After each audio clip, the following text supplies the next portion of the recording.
Eh bien, donc on dit le bienvenue à ceux qui sont présents. Donc, on va lire ce soir dans Apocalypse 21, à partir du verset 9 jusqu'à la fin du chapitre. Donc, je commence la lecture, puis si vous voulez suivre dans la lecture, vous pouvez aussi le faire. Donc, Apocalypse 21 et le verset 9, on lit « Puis un des 7 anges qui tenait les 7 coupes rempli des 7 derniers fléaux, vint. Et il m'adressa la parole en disant, Viens, je te montrerai l'épouse, la femme de l'agneau. Et il me transporta en esprit sur une grande et haute montagne. Et il me montra la ville sainte, Jérusalem, qui descendait du ciel d'auprès de Dieu, ayant la gloire de Dieu. Son éclat était semblable à celui d'une pierre très précieuse, une pierre de jaspe transparente comme du cristal. Elle avait une grande et haute muraille. Elle avait 12 portes, et sur les portes 12 anges, et des noms écrits, ceux des 12 tribus des fils d'Israël. À l'Orient, 3 portes, au Nord, 3 portes, au Midi, 3 portes, et à l'Occident, 3 portes. La muraille de la ville avait 12 fondements, et sur eux, les 12 noms des 12 apôtres de l'agneau. Celui qui me parlait avait pour mesure un roseau d'or, afin de mesurer la ville, ses portes et sa muraille. La ville avait la forme d'un carré et sa longueur était égale à sa largeur. Il mesura la ville avec le roseau et trouva 12 000 stades. La longueur, la largeur et la hauteur en étaient égales. Il mesura la muraille et trouva 144 coudées, mesure d'homme qui était celle de l'ange. La muraille était construite en jaspe, et la ville était d'or pur, semblable à du verre pur. Le fondement de la muraille de la ville était orné de pierres précieuses de toute espèce. Le premier fondement était le jaspe, le second le saphir, le troisième de chalcédoine, le quatrième d'émeraude, le cinquième de sardonyx, le sixième de sardoine, le septième de chrysolite, le huitième de béryl, le neuvième de topaz, le dixième de chrysopras, le onzième d'hyacinthe, le douzième d'améthyste. Les 12 portes étaient 12 perles. Chaque porte était d'une seule perle. La place de la ville était d'or pur, comme du verre transparent.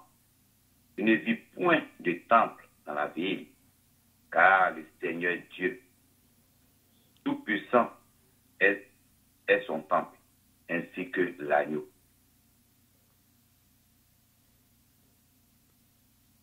La ville n'a besoin ni du soleil, ni de la lune pour l'éclairer, car la gloire de Dieu l'éclaire, et l'agneau est son flambeau. Les nations marcheront à sa lumière, et les rois de la terre y apporteront leur gloire.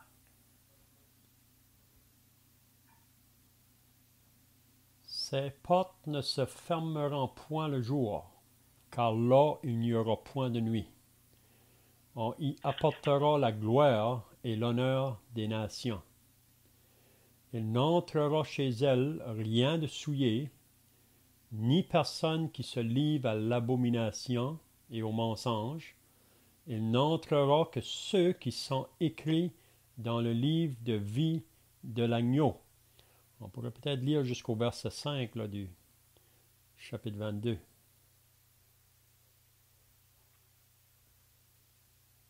Et il me montra un fleuve d'eau de la vie, limpide, comme du cristal, qui sortait du trône de Dieu et de l'agneau. Au milieu de la place de la ville et sur les deux bords du fleuve, il y avait un arbre de vie, produisant 12 fois les fruits, rendant son fruit chaque mois, et les feuilles servaient à la guérison des nations. Il n'y aura plus d'anathème. Le trône de Dieu et de l'agneau sera dans la ville. Ses serviteurs le serviront et verront sa face, et son nom sera sur leur front. Il n'y aura plus de nuit. Ils n'auront besoin ni de lampe ni de lumière, parce que le Seigneur Dieu les éclairera, et ils régneront au siècle des siècles. Amen. Amen. Donc c'est bien.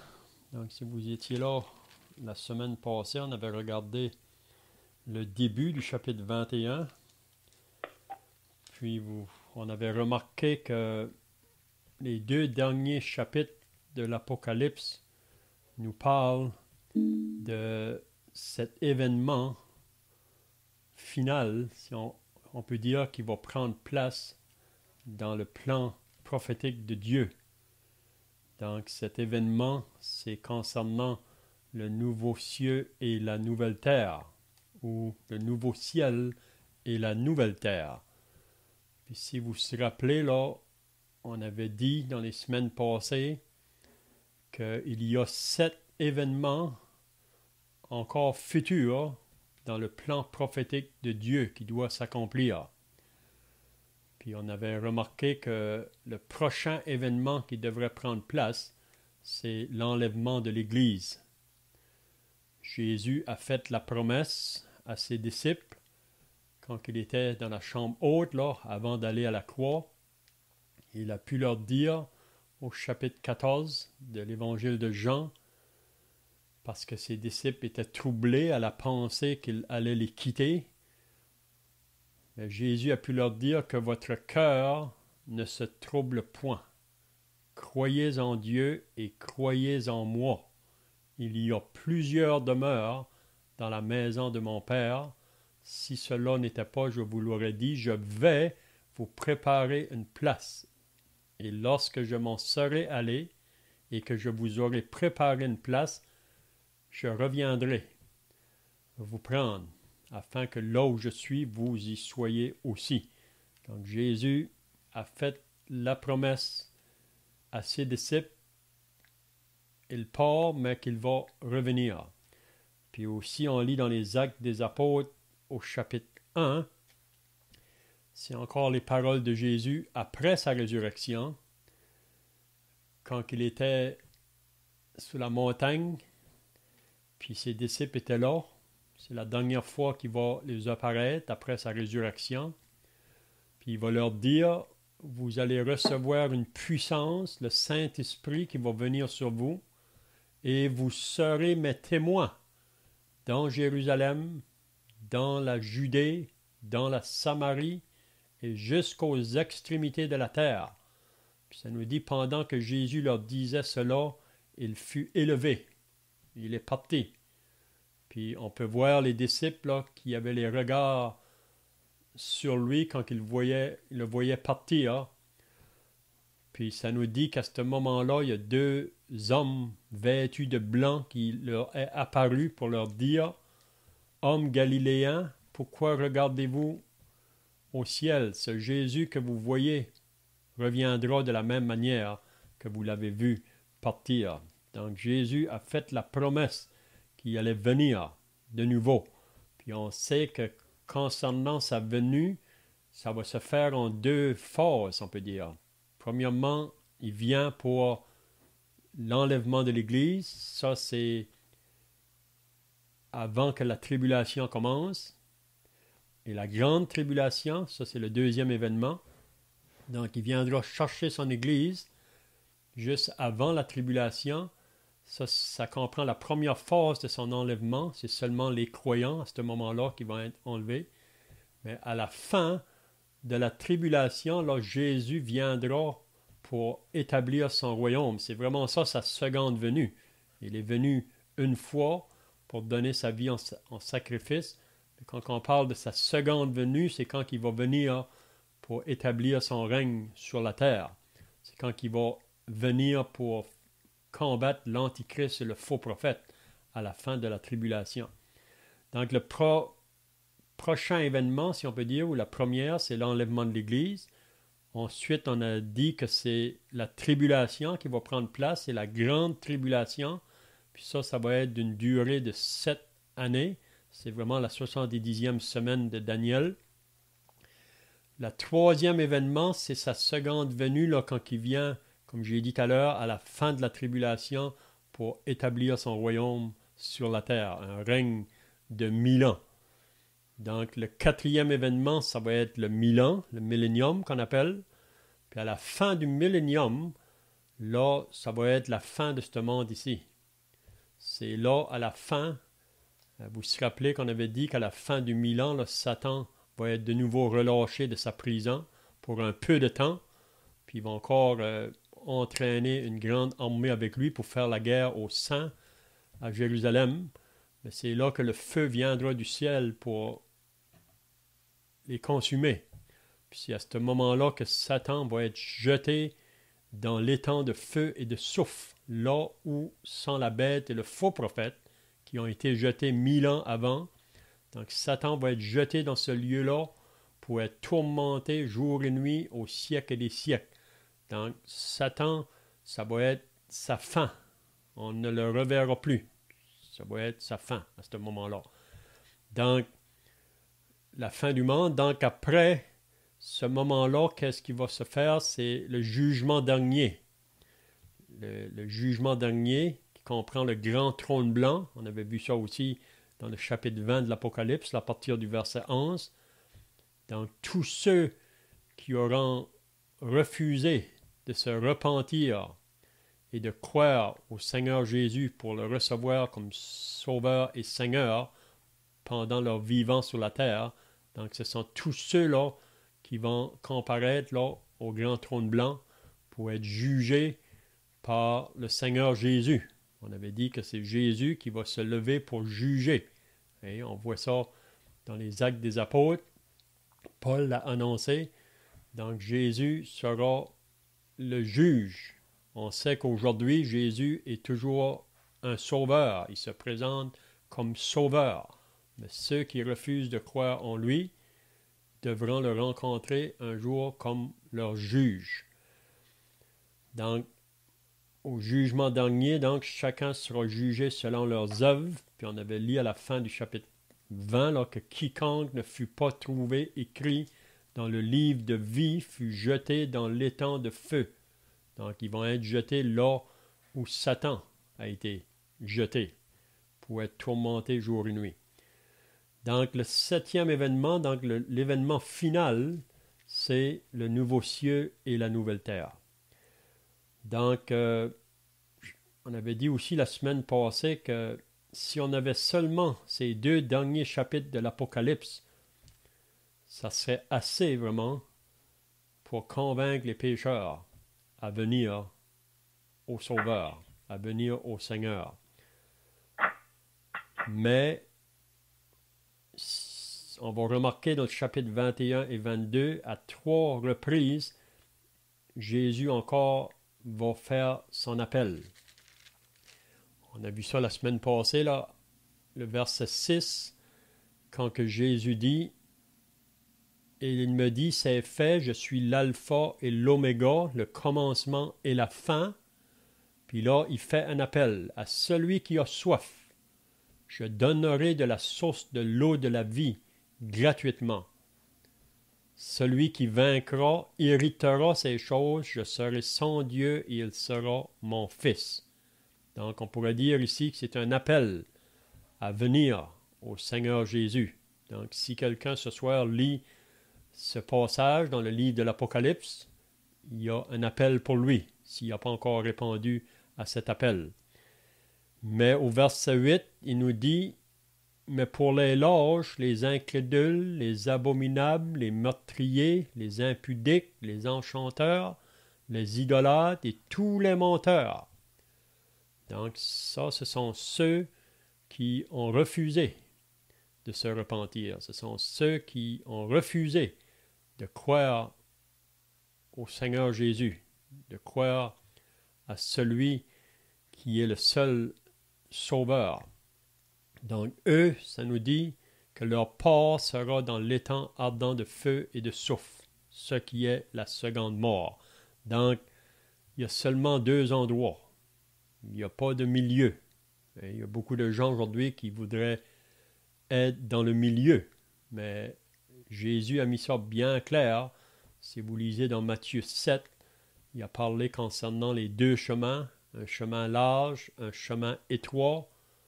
Puis il nous dit qu'il y en a beaucoup qui sont sur le chemin large, ça c'est le chemin de la perdition, mais peu nombreux sont ceux qui sont sur le chemin de la vie. Donc, tous ceux qui sont sur le chemin de la vie, c'est qu'il y a eu un moment dans leur vie quand ils ont répondu à l'appel du Sauveur, entrez par la porte étroite. Donc, ils ont répondu à cet appel.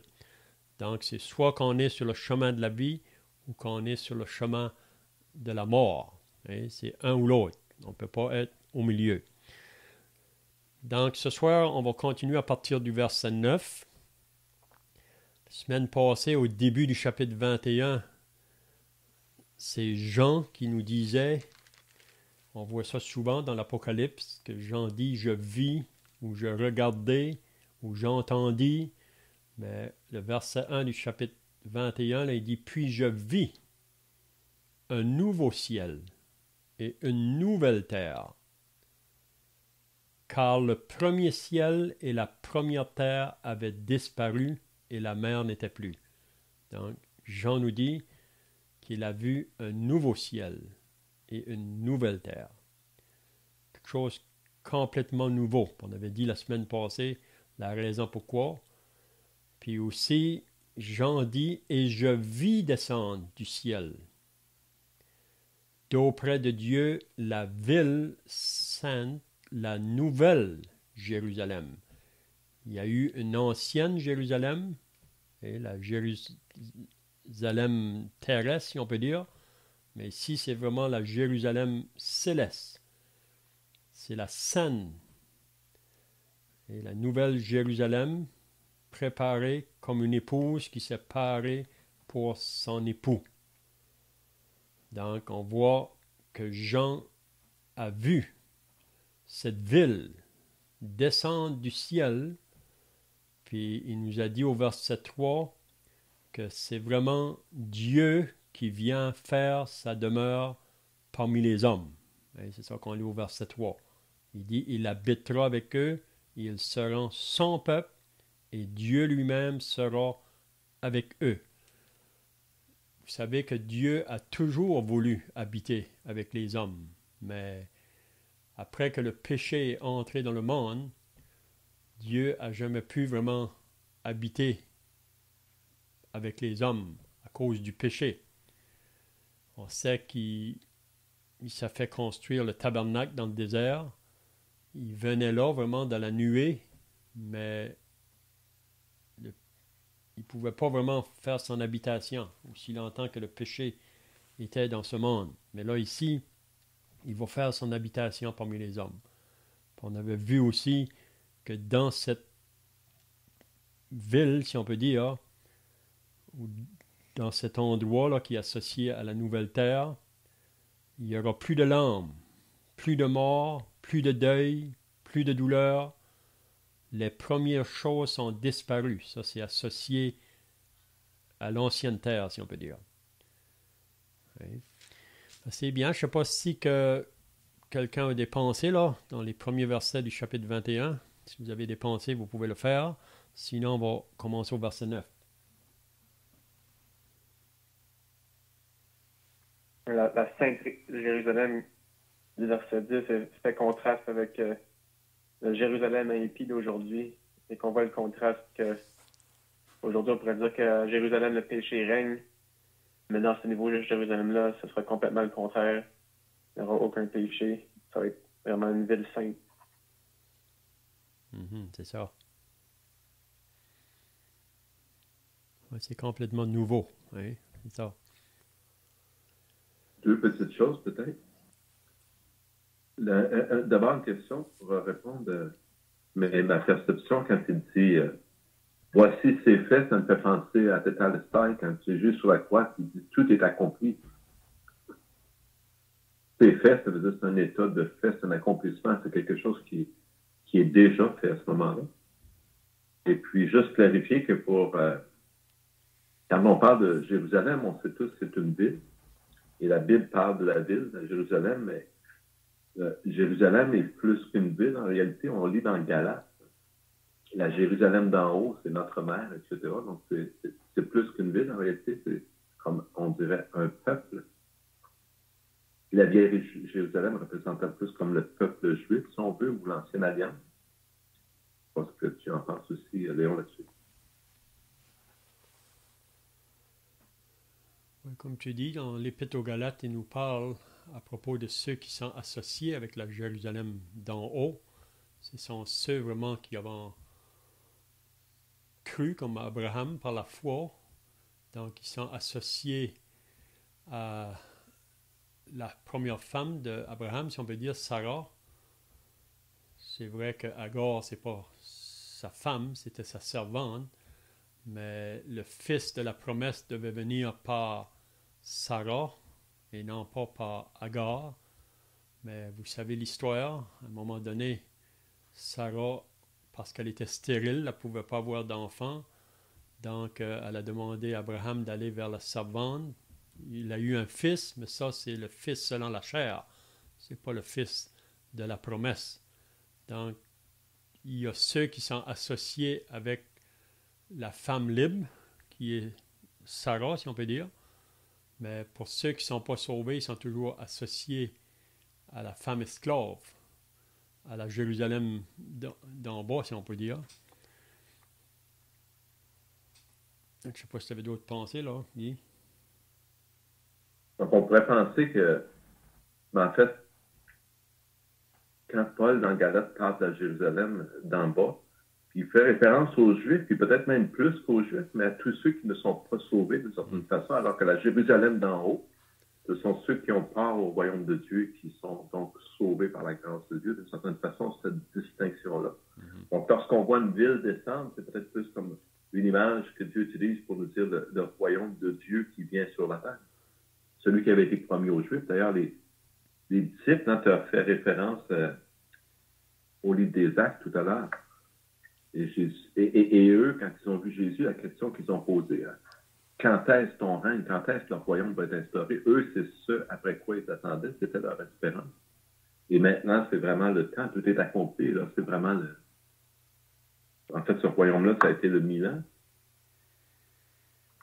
Et là, on est rendu plus loin que ça, c'est l'accomplissement de ce royaume dans la... Je suis en train de me mélanger un peu, là. Je ne peux pas mélanger les gens, désolé. Mais le royaume sur la terre, ça leur a été la période de 1000 ans. Et là, on est dans la plénitude peut-être du royaume. Je ne sais pas comment tu l'expliquerais. Oui, c'est ça. Pour moi, il y a une différence entre le millénium et le nouveau cieux et la nouvelle terre. On verra ça par la suite, là.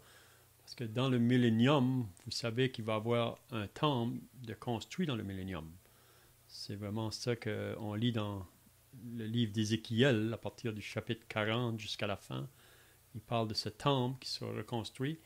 Donc on croit que ça va être construit dans le millénium. Puis aussi dans le millénium, les gens vont encore mourir là. Il y aura encore le péché là dans le millénium, mais on sait que le péché ne pourra pas se manifester parce que Jésus va régner avec sa verge de justice.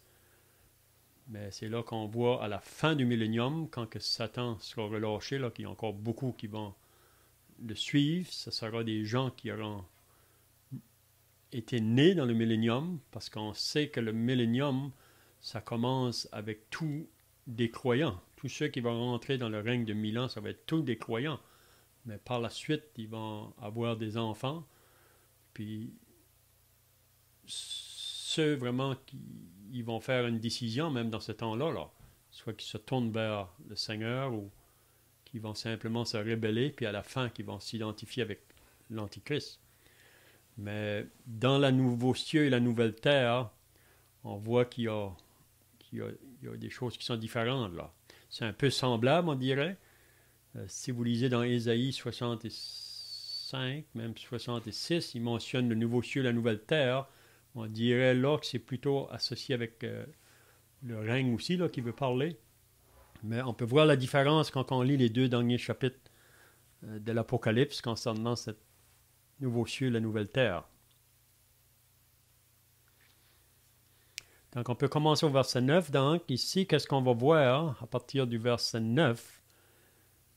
Jean dit, « Puis un des 7 anges qui tenait les 7 coupes remplies des 7 derniers fléaux, vint. » Donc, il parle de un des anges là qu'on a vu au chapitre 16 de l'Apocalypse, ceux qui avaient dans leur main, si on peut dire, des coupes qui représentaient la colère de Dieu qui allait venir sur la terre. On a vu ça au chapitre 16.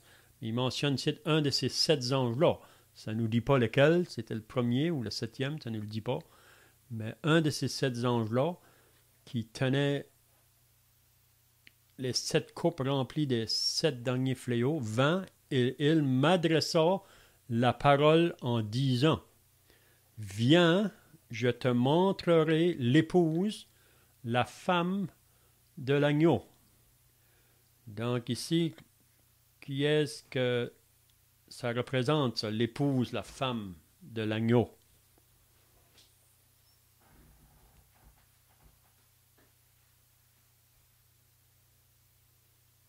Parce que ça ne serait pas l'Église, tous les chrétiens rachetés. L'agneau, ce serait le Seigneur Jésus. C'est ça. Parce que si vous vous rappelez, dans le livre de l'Apocalypse, on voit 4 femmes. Je ne sais pas si vous vous rappelez, là, mais il nous parle de 4 femmes dans le livre de l'Apocalypse. Est-ce que vous vous rappelez des femmes qui est mentionnées dans le livre de l'Apocalypse?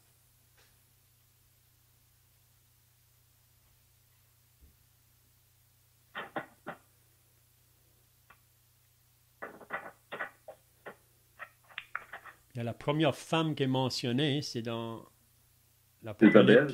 C'est ça, Jézabel. Dans l'Apocalypse au chapitre 2, qui se trouvait dans l'église de Thyatire.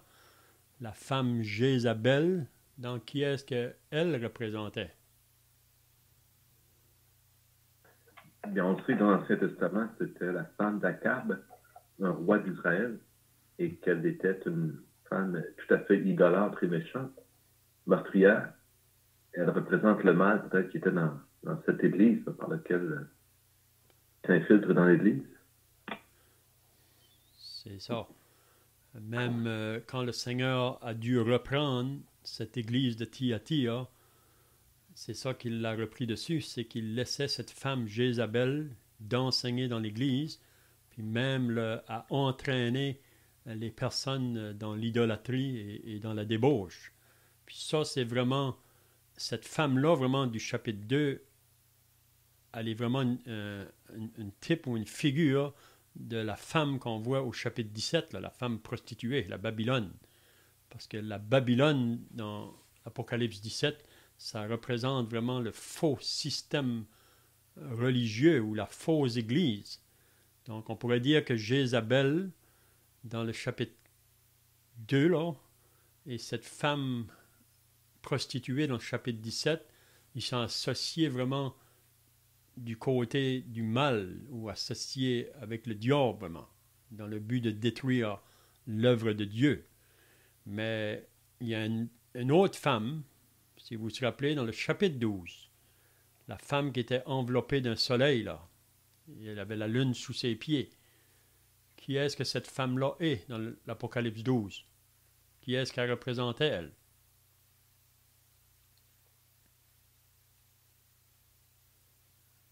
Donc, le peuple juif. Oui, c'est ça. Ça représentait Israël.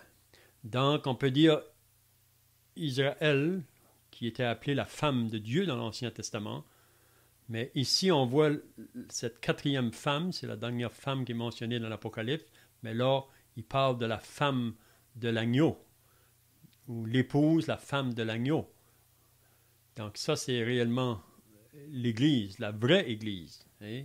Tandis que la femme du chapitre 17, c'est vraiment la fausse Église, le faux système religieux, Babylone, la Babylone religieuse. On sait que Babylone est représentée sur deux aspects, là. Il y a Apocalypse 17, Apocalypse 18.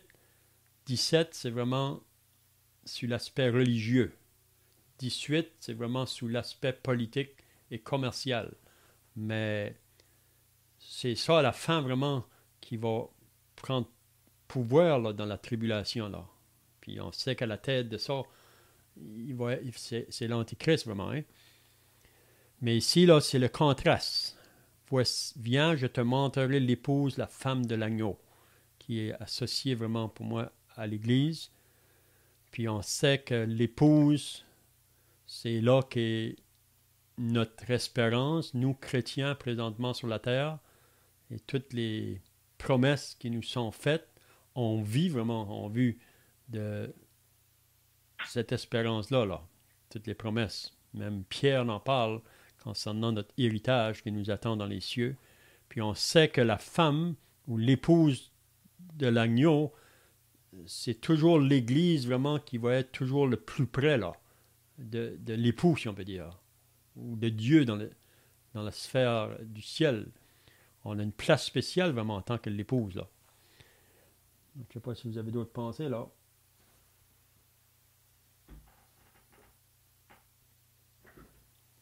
Juste mentionner qu'on vit dans un monde où on veut même nier les gendres aujourd'hui. Certaines personnes se disent ni homme ni femme. Il y a un grand mélange. Dieu met les choses claires, cependant. Et au commencement, c'est la promesse qu'il avait faite à la femme. Donc, on pourrait dire sans l'homme, puisque Marie a été...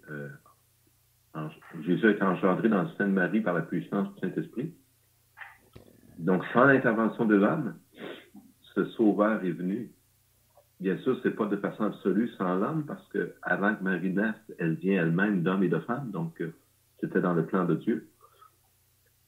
Néanmoins, d'une certaine façon, on pourrait dire que cette gloire revient à la femme véritablement, comme Dieu l'avait annoncé depuis le commencement, et c'est ce qu'on a vu, comme tu l'as mentionné tout à l'heure dans l'Apocalypse. La femme qui fuyait devant le dragon, qui était une femme, encore une fois, clairement, dont Dieu place les choses, les gens, il les a créés dans un but, et c'est pas par hasard non plus que Dieu est le Père et non la Mère, et que Jésus est le Fils et non la fille.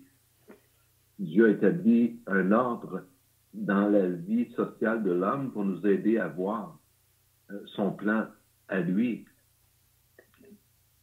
d'une façon plus magistrale, plus compréhensive, si on peut dire ainsi.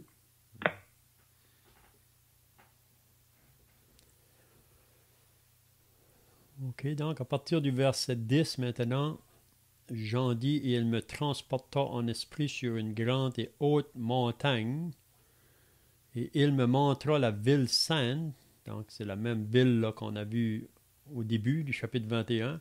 « Il me montra la ville sainte, Jérusalem, qui descendait du ciel d'auprès de Dieu, ayant la gloire de Dieu. » Donc il mentionne toujours cette ville-là qu'on a vue au début du chapitre 21. Puis ici, qu'est-ce qu'il va faire? Il va nous décrire tout à propos de cette ville-là. Là. Puis il y a tellement de détails qu'on ne peut pas entrer vraiment pleinement dans tous ces détails-là qui est mentionné à propos de cette ville-là. Mais on dit que la Jérusalem céleste, cette ville sainte, ils disent que ça va être la capitale de la terre dans ce moment-là, dans le nouveau ciel et la nouvelle terre.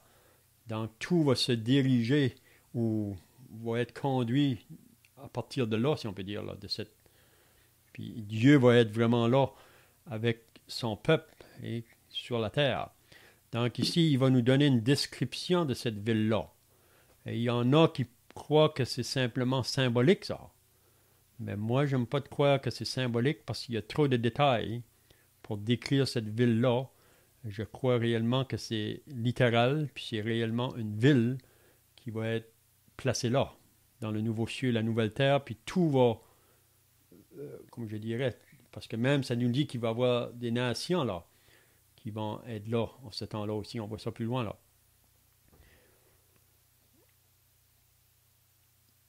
Donc, qu'est-ce qu'il nous dit la première chose concernant cette ville? Il nous parle de son éclat. Donc, ça, on ne peut pas le décrire non plus. C'est un peu comme que l'apôtre Paul, vous vous rappelez, quand il a été ravi jusqu'au 3e ciel, il dit qu'il a entendu des choses là, ou probablement qu'il a vu des choses qu'il ne peut pas exprimer en parole. Qu'est-ce que c'est vraiment? Tellement que c'est glorieux. Mais ici, quand on médite un peu là, qu'est-ce que Jean nous dit concernant cette ville ici, on peut quand même se faire un portrait, si on peut dire, d'une beauté qu'on ne peut pas le décrire, probablement qui ne se trouve pas dans ce monde ici. Parce qu'il y a beaucoup de choses qui peuvent être beaux dans ce monde ici, mais ce n'est pas comme qui est décrit ici, là.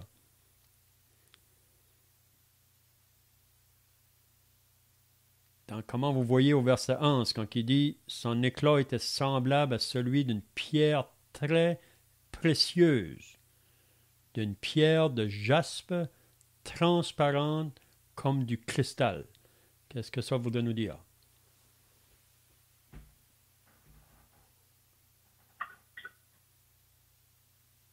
Ouais, ça pourrait parler de sainteté puis pureté du cristal. C'est pur, c'est transparent, c'est pas de rien de souillé vraiment. C'est sain. Mm-hmm. C'est transparent comme du cristal, donc on peut dire qu'il y a beaucoup de brillance, on peut dire. C'est un peu qu'est-ce qu'on avait vu même au chapitre 4, là, quand que Jean a été appelé de monter au ciel, puis il a vu vraiment le trône de Dieu, puis il nous dit un peu la même chose, qu'il s'était comparé à du jaspe, quelque chose qui est... Il n'y aura pas de lumière là, mais c'est Dieu qui va être la lumière. Mais on peut s'imaginer là, toute l'éclat, toute la brillance qui va... On ne peut pas le décrire, moi je ne peux pas. Peut-être que vous pouvez le décrire plus. D'une pierre de jaspe transparente comme du cristal. Vous savez, ça va être brillant dans tous les côtés, si on peut dire. C'est un peu comme dans le tabernacle.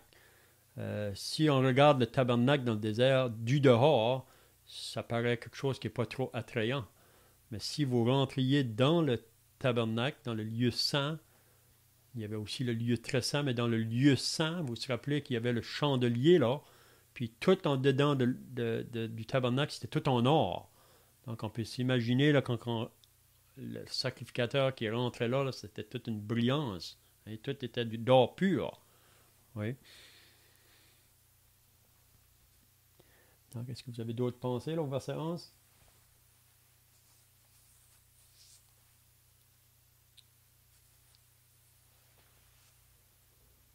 Dans le verset 12, il nous parle « Elle avait une grande et haute muraille. » Donc, autour de cette ville-là, il nous parle d'une grande et haute muraille. Même il nous dit la mesure là, de la muraille, plus loin. Ça nous dit qu'elle avait 144 coudées de haut. Donc, je ne sais pas si vous avez déjà calculé. Qu'est-ce que ça comprend, 144 coudées? Donc, si vous avez le temps de le faire, vous pourrez. C'est assez haut. On sait qu'une coudée, c'est environ 18 pouces à 21 pouces, ça dit. Donc, si vous calculez 144 fois 18 divisé par 12, ça vous donne en pied la hauteur de cette muraille. Mais la question est, pourquoi une muraille autour de cette ville?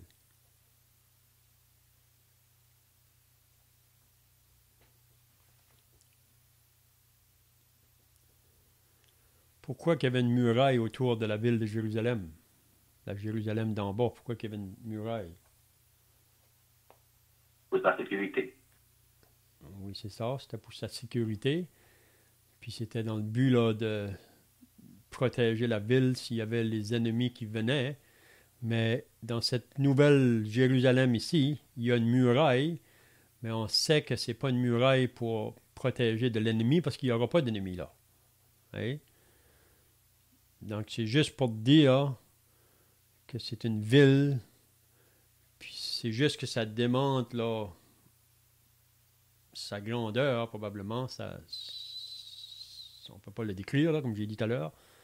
Mais, puis il nous mentionne que dans cette muraille-là, c'est un peu comme la muraille que Néhémie a construite, là. Il y avait 12 portes. Donc ici, il nous parle aussi qu'il y avait 12 portes. Elle avait 12 portes. Et sur les portes, il dit qu'il y a 12 anges. Donc, je ne sais pas comment le décrire, là. Mais sur les portes qui est autour de la muraille, il y a 12 anges qui sont là. Puis il mentionne et des noms écrits. Ceux des 12 tribus des fils d'Israël. Donc ici, on voit que dans la nouvelle terre, là, ou le nouveau ciel, tous ceux qui vont être là, vraiment, c'est tous ceux qui se sont convertis dans toute l'histoire de l'humanité, là, depuis Abel jusqu'à la fin. On va être là, trouvé dans cet endroit-là. Oui. Donc, vous avez des pensées, là, concernant la haute muraille, les 12 portes.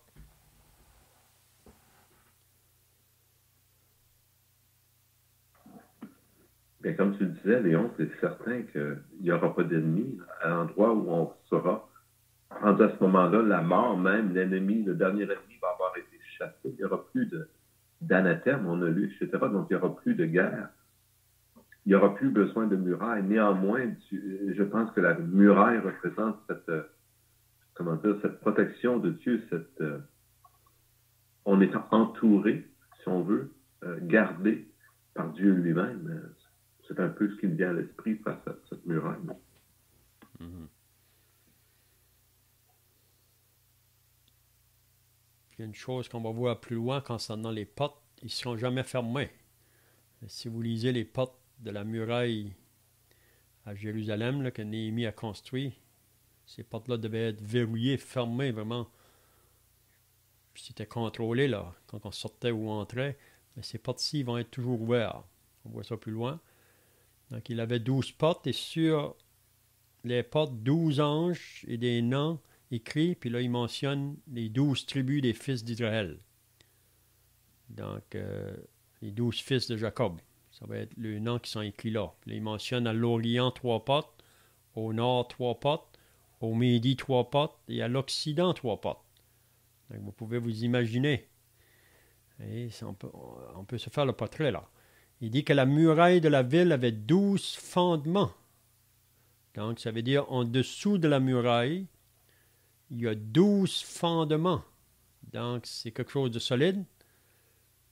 Puis là, il mentionne que sur les 12 fondements est écrit les noms des 12 apôtres. Donc, ça comprend l'ancienne alliance, la nouvelle alliance. Donc, les noms des 12 tribus d'Israël, mais ici, il mentionne les noms des 12 apôtres, mais les noms des apôtres vont être écrits sur les fondements. Il y a 12 fondements, donc c'est tout quelque chose. C'est vraiment quelque chose qui n'est pas facile à décrire. Peut-être un ingénieur pourrait développer ça, cette ville-là, plus que moi. Est-ce que le nom de Judas Iscariote va être écrit sur ces 12 fondements-là ou je sais que c'est pas écrit, là, mais juste voir tes pensées. Là. Non, Judas ne sera pas là. Ou est-ce que c'est pas le pas prendre sa place? Oui, c'est ça, c'est Matthias. Peut-être que ce soit le nom de Matthias. Parce que Judas, vraiment, est parti dans son lieu. C'est ça qu'on lit dans les Actes des Apôtres. Ouais. Ça va être lui qui l'aura remplacé, probablement. On voit les noms, en fait, des apôtres. C'est un peu comme mélangé dans la Jérusalem avec les 12 tribus d'Israël. Dans le fond, c'est à la saveur de l'Ancien et du Nouveau Testament. Ce qui est conforme à ce qu'on lit aujourd'hui. Dans le Nouveau Testament, il nous est dit que Dieu a enlevé le mur de séparation entre Israël et les autres nations et que maintenant, il n'y a plus de distinction, soit du juif, soit du grec, les deux sont ensemble et c'est vraiment la réalisation, en fait, ça, c'est l'illustration. C'est l'illustration de cette vérité aussi qui nous est, je pense, exprimée en prenant soin de mélanger les apôtres avec les tribus d'Israël. On voit que c'est vraiment un tout. Dieu ne retient pas sur lui-même. Hein. Il y a une alliance, c'est quelque chose qui se continue, dans le sens que Dieu, la loi qu'il a donnée, elle est parfaite. L'homme est imparfait et Jésus a accompli parfaitement cette loi de Dieu. Donc, il n'y a rien qui change en Dieu. Hein. S'il nous a donné sa loi dans l'Ancien Testament, Dieu est le même aujourd'hui, hier et demain et éternellement. Donc, ces choses demeurent. Il n'y a pas raison de les séparer d'une certaine façon. Cependant, il y avait des ordonnances qui avaient été données à Israël pour nous aider à saisir le plan de Dieu. Si on pense, par exemple, au sabbat, il y avait une ordonnance donnée, mais Dieu avait pour but de nous montrer le repos dont on peut jouir en Jésus-Christ.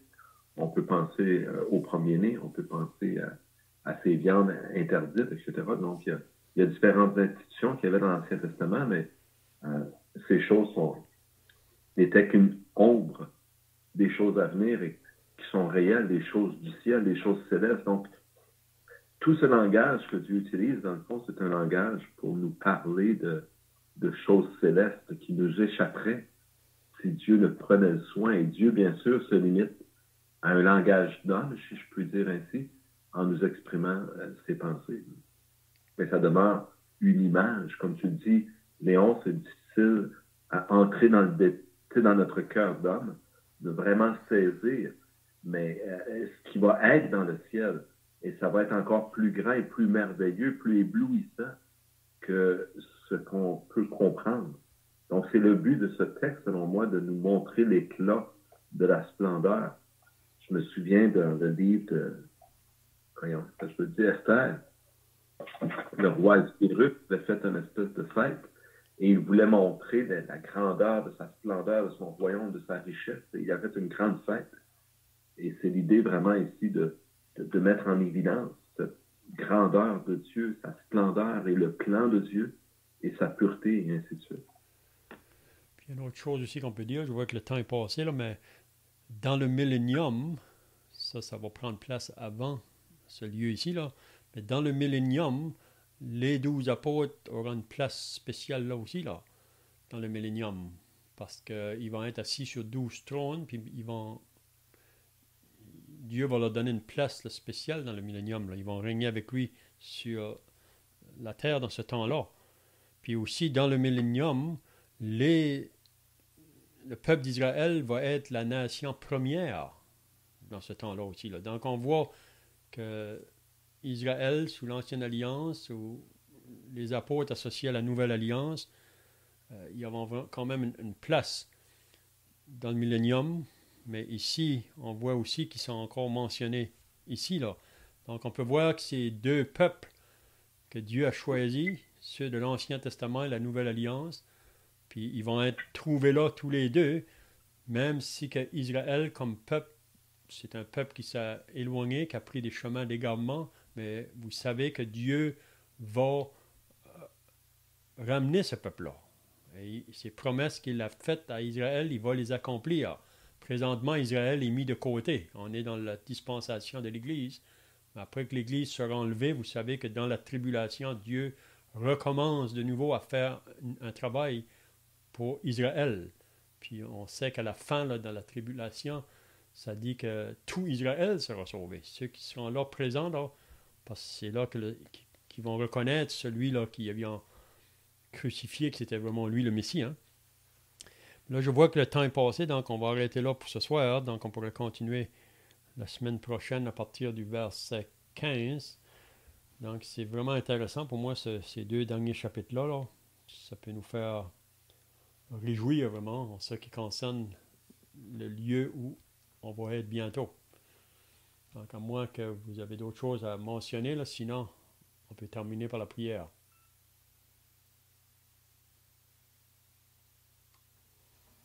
Ô notre Dieu, tu manifestes ta grandeur et ta splendeur, et ton peuple n'est pas sans espoir. Il y a une espérance, il y a un plan. Et Seigneur, ce plan est bon pour l'homme pour nous. Et c'est pour nous aussi, Seigneur, que tu fais ces choses à ta gloire. Merci, Seigneur, de prendre soin de nous, prendre soin de nous encourager pour les années, les jours, les semaines où nous savons que nous devrons passer ici-bas sur cette terre, dans cette vie de vanité. Seigneur, nous sommes encouragés par ce que tu nous donnes, ce que tu nous montres, et ce que tu nous montres, Seigneur, est bon pour nous. Nous sommes bénis de voir et de connaître ces choses et nous t'en bénissons. Seigneur, nous avons du mal à saisir la grandeur de la splendeur, car bien sûr, lorsque tu nous parles d'une haute muraille ou des anges qui sont et qui veillent des fondations, on voit, Seigneur, que nous sommes établis sur cette fondation et qu'elle demeure. Et c'est toi, Seigneur, qui as établi cette fondation, oui, qui nous l'a donnée par les apôtres, par cette parole que tu as répandue par eux, mais c'est là ton ouvrage. C'est là, Seigneur, ton plan, ta décision. Notre Dieu, nous te louons et nous reconnaissons cette grandeur et nous te bénissons dans le nom du Seigneur Jésus. Amen.